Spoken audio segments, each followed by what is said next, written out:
Okay, I got the Orthomosaic done and I've converted it into a KMZ file. I also have it in image format, but just to show what this does, this is a file that's recognized by Google Earth. So if you have Google Earth Pro or Google Earth on your computer, if you double click this, it'll recognize it as a Google Earth file and it will load it. And if you watch, it's going to take us right in, and I'll show you the difference between Google Earth and an Orthomosaic. Alright, so the ortho, you can tell, is right there. It's slightly differently colored because it's much higher quality, and I'll give you an example of exactly what I'm talking about. If we get close to Google, we just keep getting closer and closer. See how it starts falling apart? Look at that. And look at the cars. Now, without changing the zoom, let's go take a look at that ortho, because it starts right up here. Alright, let's stop and let it render a bit. See the difference? As if I have to ask. But the most important thing about the ortho is, if we go over here, again, give it some time to render. It's a very large file. It's like 300 megs. We can come in even closer. And if we take the ruler up here, and we're going to measure a line. Remember, Randy put these in. They're supposed to be 10 feet from one to the other. Let's take a look.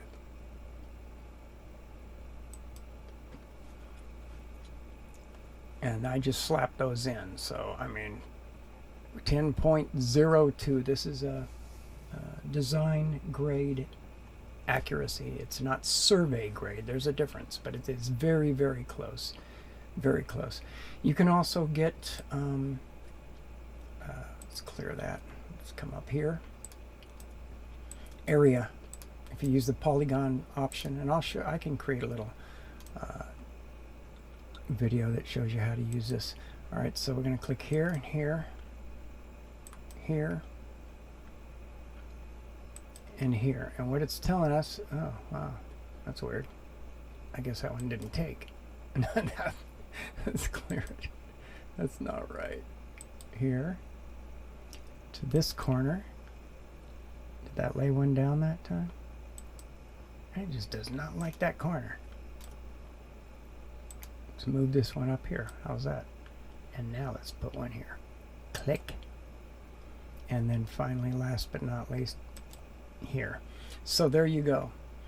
The perimeter of this is 61.47 feet. That's all the way around the outside, and the square footage inside of it is 194.08, and you can change this to whatever you want. Yards, miles, hectares, square kilometers, square meters, acres, so it can actually measure land, how many acres.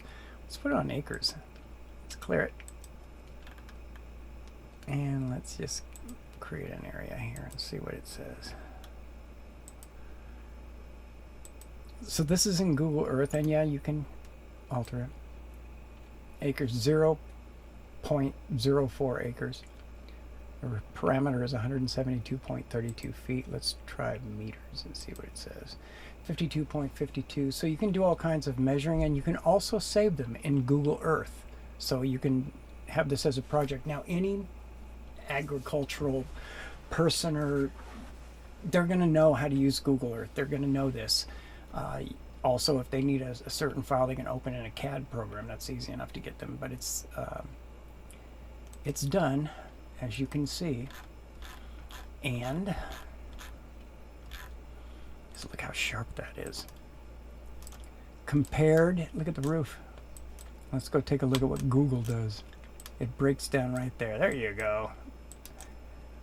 Wow, look at that roof.